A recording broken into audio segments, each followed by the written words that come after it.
When you think of penicillin, what comes to mind?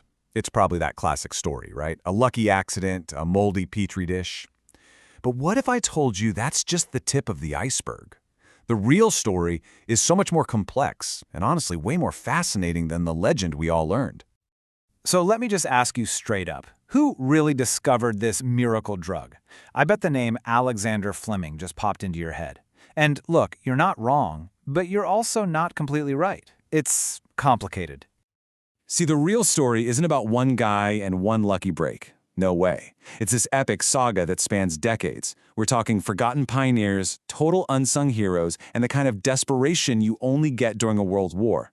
It's the story of how a little lab curiosity became a medicine that changed everything. So let's dive in, starting with the part of the story everyone thinks they know. All right, let's kick things off with that classic tale, the one we all got in our science textbooks, the legend of Alexander Fleming. Okay, so picture this. It's 1928. Alexander Fleming, a bacteriologist, gets back from vacation, walks into his lab at St. Mary's Hospital, and one of his petri dishes is contaminated with mold. But wait, he looks closer and notices something amazing. Right around that little patch of mold, there's a perfect circle, a clean zone, where the nasty Staphylococcus bacteria just wouldn't grow. He'd stumbled onto something huge, a natural bacteria killer.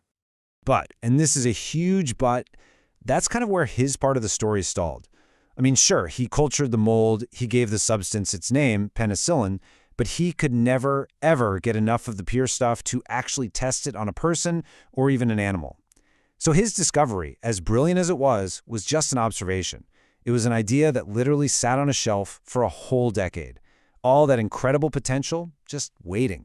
And this is where the story most of us know just fades to black. It leaves out some absolutely crucial parts. Because, you see, the story of penicillin didn't kick off in 1928, not even close. To really get what was going on, we have to go back, way back.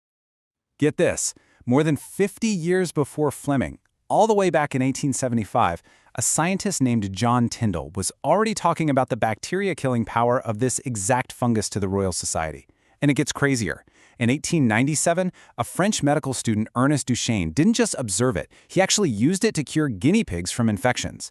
So Fleming's big moment in 1928, it was actually a rediscovery. So Fleming didn't turn it into a medicine, and these other guys were forgotten. Who did? Who finally cracked the code and turned this lab curiosity into a lifesaver? Well, for that, we need to jump forward a decade from Fleming's discovery and head over to Oxford University, where a truly remarkable team was forming. It's 1938. A pathologist named Howard Florey and a brilliant biochemist, Ernst Chain, decide they're going to tackle this penicillin problem. They put together a team, and on that team is this quiet, unassuming genius named Norman Heatley. Their mission was to do the one thing that had stumped everyone else: purify enough penicillin to see what it could really do. And the breakthrough? It came from Norman Heatley. He came up with this absolutely ingenious process called back extraction. Basically, he figured out how to use chemistry like a magic trick. By changing the pH, he could get the super unstable penicillin molecule to jump out of the moldy broth into another liquid and then, here's the magic, jump back into water, cleaner and more pure each time. This was it. This was the key that unlocked the whole thing. So using Heatley's process, they finally had enough for the first human trial. Their patient was a London policeman, and he was dying from a terrible infection. They gave him the penicillin, and it was a miracle. He started getting better, like right away. But then, the absolute tragedy. They ran out. Their tiny supply was gone. The infection came roaring back, and he died. It was this heartbreaking, bittersweet success. It proved without a doubt that penicillin worked. But it also proved they needed to make tons of it. And what could possibly create the push to make tons of a new drug? Well, how about the biggest catalyst imaginable, the Second World War? All of a sudden, with soldiers dying left and right from infected wounds, finding a working antibiotic wasn't just a scientific quest, it was a matter of national survival. So, back at Oxford, they basically turned their lab into a makeshift penicillin factory. They hired a team of women who became known as the Penicillin Girls to manage the whole process. They were growing the mold in 700 custom-made ceramic vessels because glass was impossible to get during the war. It was an incredible, heroic effort, but it was still just a drop in the bucket, nowhere near enough. This led Florey and Heatley to make a massive, risky decision. They took a secret trip to the United States, and they literally smeared mold spores onto the linings of their coat pockets to get them there safely. They were on a mission to convince American industry, with its massive production power, to help them win this race. And it worked! In a lab in Peoria, Illinois, of all places, things really took off. They had one breakthrough after another. First, they found that adding something called corn steep liquor, basically a waste product, made the mold produce way more penicillin. Then, they switched the sugar they were feeding it from glucose to lactose, which kept it working longer. And then, you can't make this stuff up, the masterstroke. Someone found a new, super potent strain of the mold growing on a cantaloupe from a local grocery store. You put all those innovations together, and suddenly they could go from little lab flasks to these enormous 200,000-liter industrial fermenters. The scale-up was just incredible.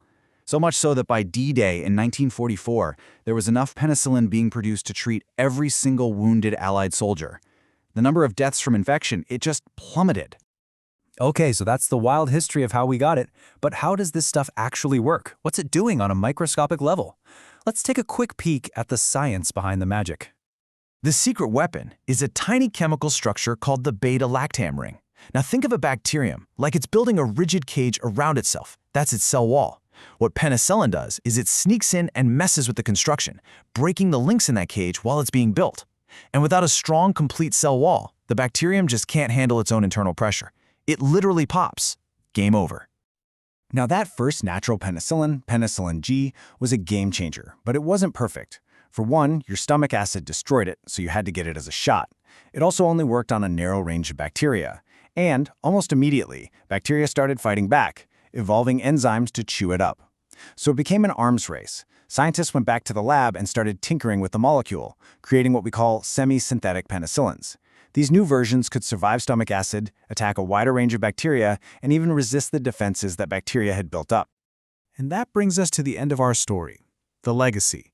It's a complicated one full of Nobel Prizes, bitter patent disputes, massive profits, and a final warning that is frankly more important today than it has ever been.